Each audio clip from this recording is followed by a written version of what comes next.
Olá, começa agora mais um programa Planeta Vida Sustentável. Daqui a pouco vamos mostrar como estão a conservação das represas de armazenamento de água de São Paulo e seu entorno. E no segundo bloco vamos mostrar como transformar água de esgoto em água potável. E no último bloco, que é o bloco da defesa dos animais, você vai ver que os animais têm muita utilidade para a sobrevivência do homem. Programa Planeta Vida Sustentável, o programa da sustentabilidade. Vai para os comerciais e volta já.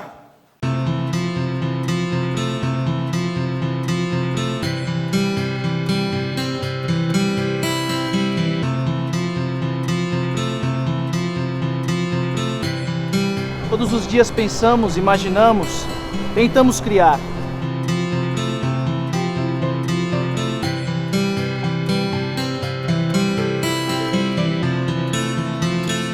Mas nada disso funciona sem inspiração.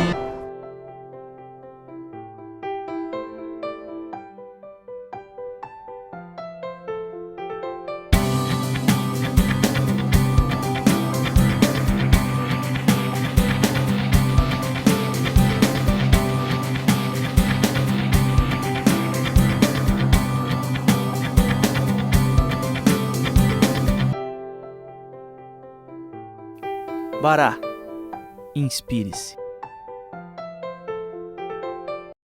Alguns sentimentos não precisam de palavras para serem demonstrados. Bastam pequenos gestos, simples sinais e momentos inesperados que explicam mais do que qualquer conceito, iluminam mais do que qualquer ideia. Sentimentos puros, amor incondicional, um vínculo onde não existem expectativas nem cobranças. Cuidados e carinho em troca de companhia e lealdade. Uma amizade que não tem comparação. Um amor que não pode ser explicado. Os amigos não se compram. Adote um animal de rua.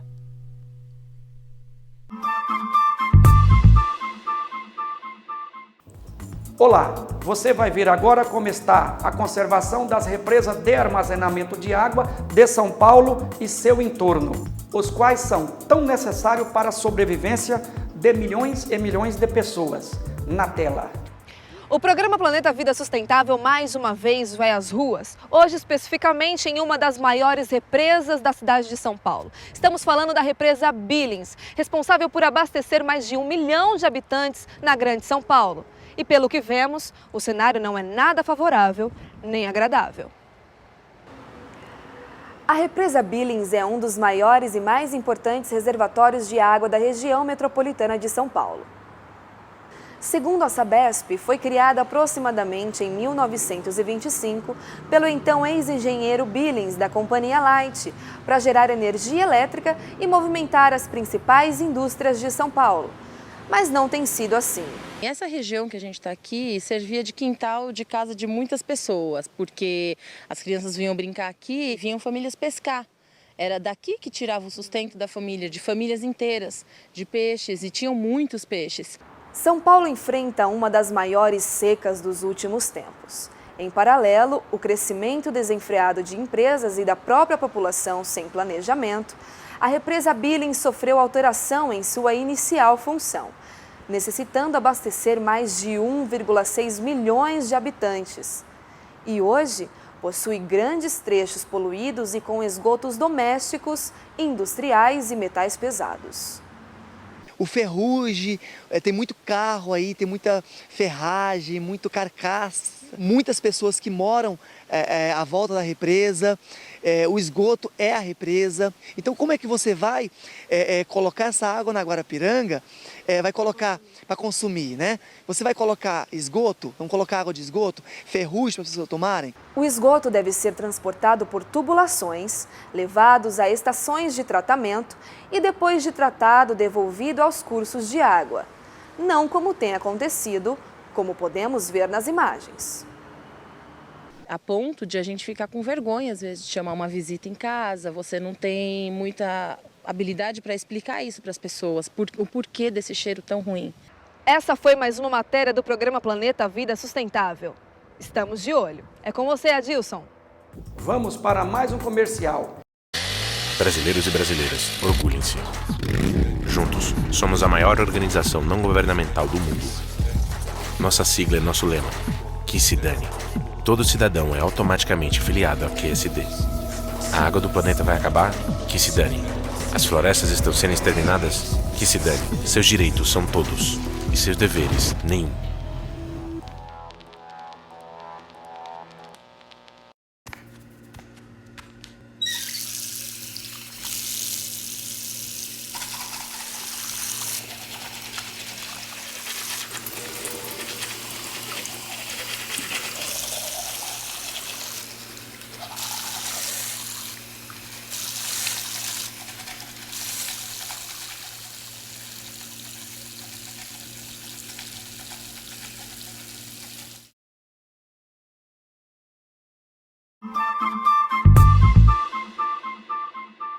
E no segundo bloco, vamos mostrar como transformar água de esgoto em água potável, na tela. Não é de hoje que a cidade de São Paulo sofre com a falta de água. Uma saída seria tratar a água de esgoto para transformar em água potável? Seria isso possível? Quer saber? Então confere aí. Se você não caiu por aqui de paraquedas, certamente está ciente da crise hídrica que vivemos no país, né? Se até pouco tempo atrás muita gente imaginava que a possibilidade de ficarmos sem água era bastante remota, agora o medo é grande. O assunto é debatido quase que diariamente no Brasil. Nos últimos 50 anos, o aumento de retirada da água da natureza triplicou. E se continuarmos sem tomar atitudes drásticas, a previsão é que quase metade da população mundial viverá em condições de alto estresse hídrico até 2030. Se da necessidade o homem descobriu o fogo e mudou completamente o futuro da espécie, agora um grande gênio apresenta uma solução para transformar lixo e dejetos humanos, sim, cocô, em água potável. É, a promissora e, quem sabe, revolucionária máquina de Bill Gates já está em fase de testes em Dakar, no Senegal, onde 1.200.000 pessoas não têm saneamento básico e vivem em condições precárias de higiene. O processo do equipamento é surpreendentemente rápido. Em poucos minutos, a máquina, batizada de Genic Omni Processor, recolhe grandes quantidades de dejetos e transforma tudo em água, pura e cristalina. Com o material produzido em uma comunidade de 100.000 pessoas, a máquina libera 86.000 litros de água e 250 quilowatts de eletricidade diariamente. A ideia do fundador da Microsoft não é só resolver o problema da água em países mais pobres, mas também reduzir os gastos em países em desenvolvimento e melhorar a saúde desses lugares, uma vez que boa parte das doenças é causada pelo consumo de água suja. Mas e você? Confiaria em Bill Gates e beberia a água que até poucos minutos atrás era fezes? É difícil responder assim de imediato, né? Bom, mas voltando à discussão da crise hídrica que vivemos e se tratando de uma invenção de alguém tão confiável quanto Bill Gates, quem sabe, né?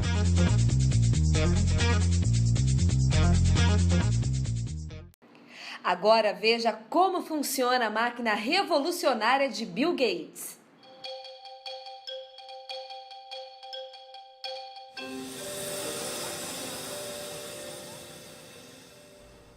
Mais de 2,5 milhões de pessoas no mundo não têm acesso a saneamento básico. Nós perguntamos a brilhantes engenheiros como podemos resolver este problema. E um desses engenheiros nos propôs uma solução onde o resíduo é valioso. O processador Omni transforma lodo de esgoto, que é desagradável, em água potável, eletricidade e cinza, livre de patogênios. E entra por esses grandes tubos que chamamos de secador. Aqui é onde fervemos o lodo. E no processo de fervura nós separamos o vapor d'água dos sólidos. Os sólidos agora estão secos e podemos queimá-los no fogo. Quando temos este fogo muito quente, podemos produzir vapor de alta pressão e temperatura. Pegamos este vapor e enviamos para uma caldeira. Esta caldeira aciona um gerador, que gera energia elétrica que nós usamos no processador. E também a energia em excesso que enviamos para o uso pela comunidade. O vapor d'água criado no processo de fervura passa por um sistema de limpeza, para termos a água mais limpa e pura que você poderia imaginar. O sistema de saneamento, como conhecemos no mundo desenvolvido, não pode funcionar em países subdesenvolvidos. O que nós precisamos em países subdesenvolvidos é de um sistema muito simples. O empresário que for dono deste processo será pago pela entrada, o lodo. E este mesmo empresário será pago pelas saídas, a eletricidade, a água e a cinza.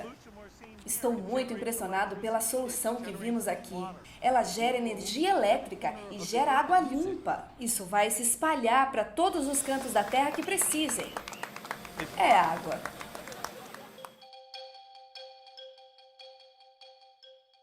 Vamos para mais um comercial e voltamos já com o bloco Defesa dos Animais. É rapidinho.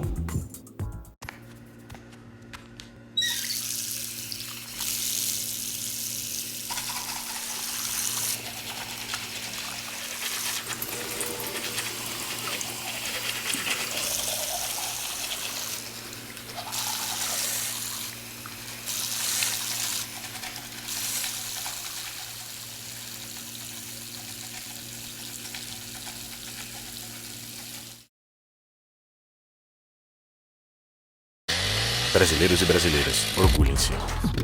Juntos, somos a maior organização não governamental do mundo. Nossa sigla é nosso lema, que se dane. Todo cidadão é automaticamente filiado à QSD. A água do planeta vai acabar? Que se dane.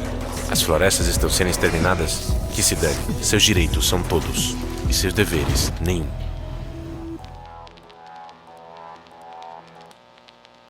Alguns sentimentos não precisam de palavras para serem demonstrados. Bastam pequenos gestos, simples sinais e momentos inesperados que explicam mais do que qualquer conceito, iluminam mais do que qualquer ideia. Sentimentos puros, amor incondicional, um vínculo onde não existem expectativas nem cobranças, cuidados e carinho em troca de companhia e lealdade. Uma amizade que não tem comparação. Um amor que não pode ser explicado.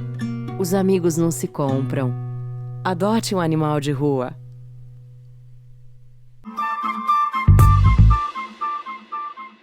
Estamos de volta com o programa Planeta Vida Sustentável e já vamos assistir o bloco Defesa dos Animais na tela.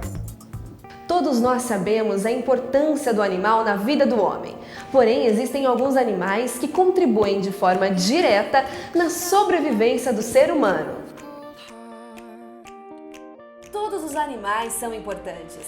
No entanto, alguns se destacam para o ser humano por serem capazes de melhorar a sua vida em certos aspectos, já outros por provocarem prejuízos.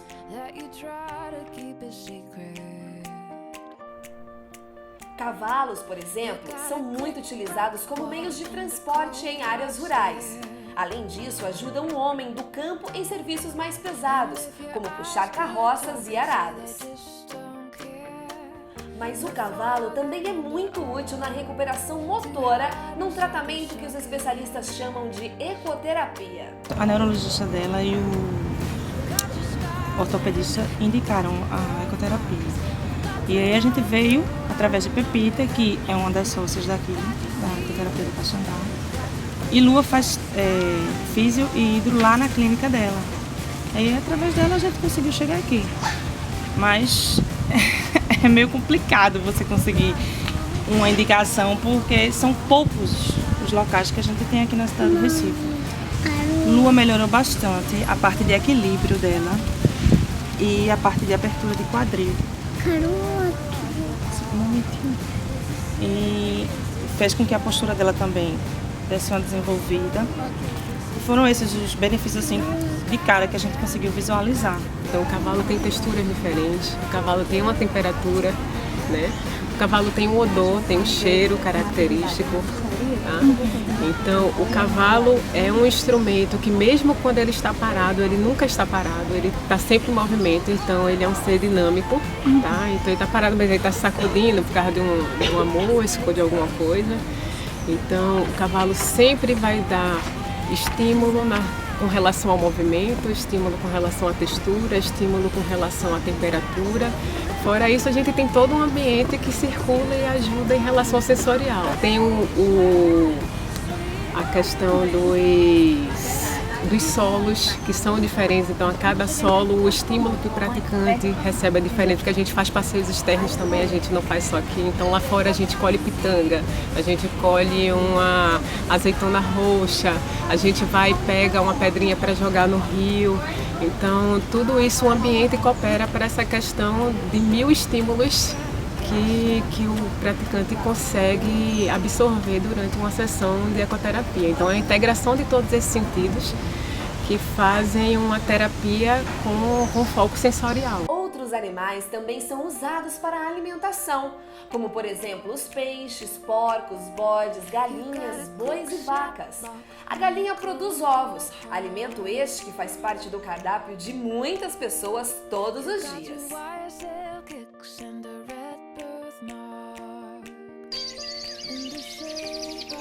As abelhas também são muito significativas para nós. Elas produzem o mel e o própolis, muito utilizados para combater e tratar gripes, resfriados e problemas de garganta. Além disso, ao visitarem diversas flores, as abelhas levam em seus corpos o grão de pólen, ajudando na produção de diversas plantas. Esse fenômeno é chamado de polinização. Oi, eu sou o Ludi e eu quero saber. Então, qual é a sua dúvida? Por que a abelha faz mel? Por quê? E você já viu uma abelha? Já, na minha casa tem um monte. É? Mas ela não te picou, né? Não. Onde que as abelhas moram? Na colmeia. O que as abelhas fazem? Mel. Hã? Mel? Você gosta de mel? Não. Não gosta? Eu queria saber por que as abelhas fazem mel? Pra comer. Porque ela gosta de mel. Oh, claro! E elas comem mel?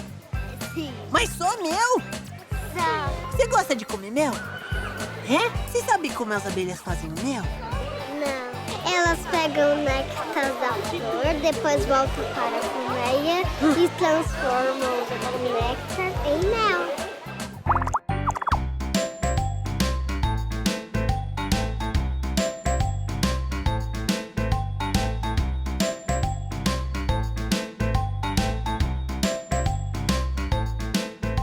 Quem vai explicar pra gente sobre as abelhas é o apicultor Fabiano. Tudo bem com você, Fabiano? Oi, tudo bem, Lud? E você? Tudo certo. Ô, Fabiano, eu vim aqui porque eu quero saber por que as abelhas fazem o mel.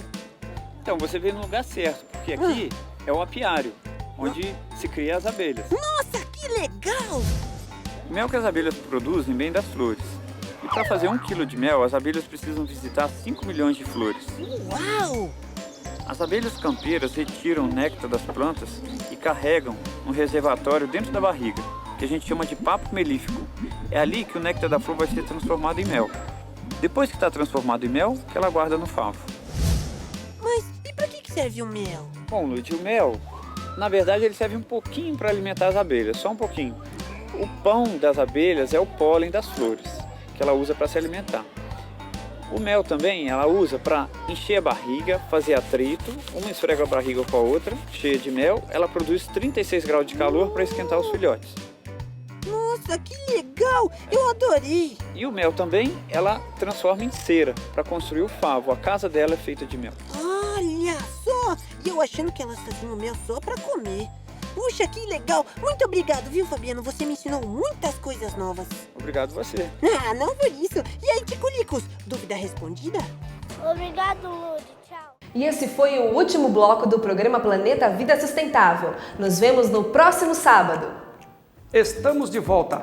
A nossa ideia é sempre levar informações importantes na defesa da sustentabilidade. Assista toda semana o programa Planeta Vida Sustentável. Na próxima semana, você vai ver como vivem os índios no entorno da Grande São Paulo. Também vamos mostrar, no bloco da sustentabilidade das cidades, como está o lixo e o esgoto da cidade de São José dos Campos. E no último bloco, que é o bloco da defesa dos animais, você vai ver como vivem os bichos do Zoológico de São Paulo. O programa Planeta Vida Sustentável fica por aqui e, querendo Deus, voltará a semana que vem. Não perca!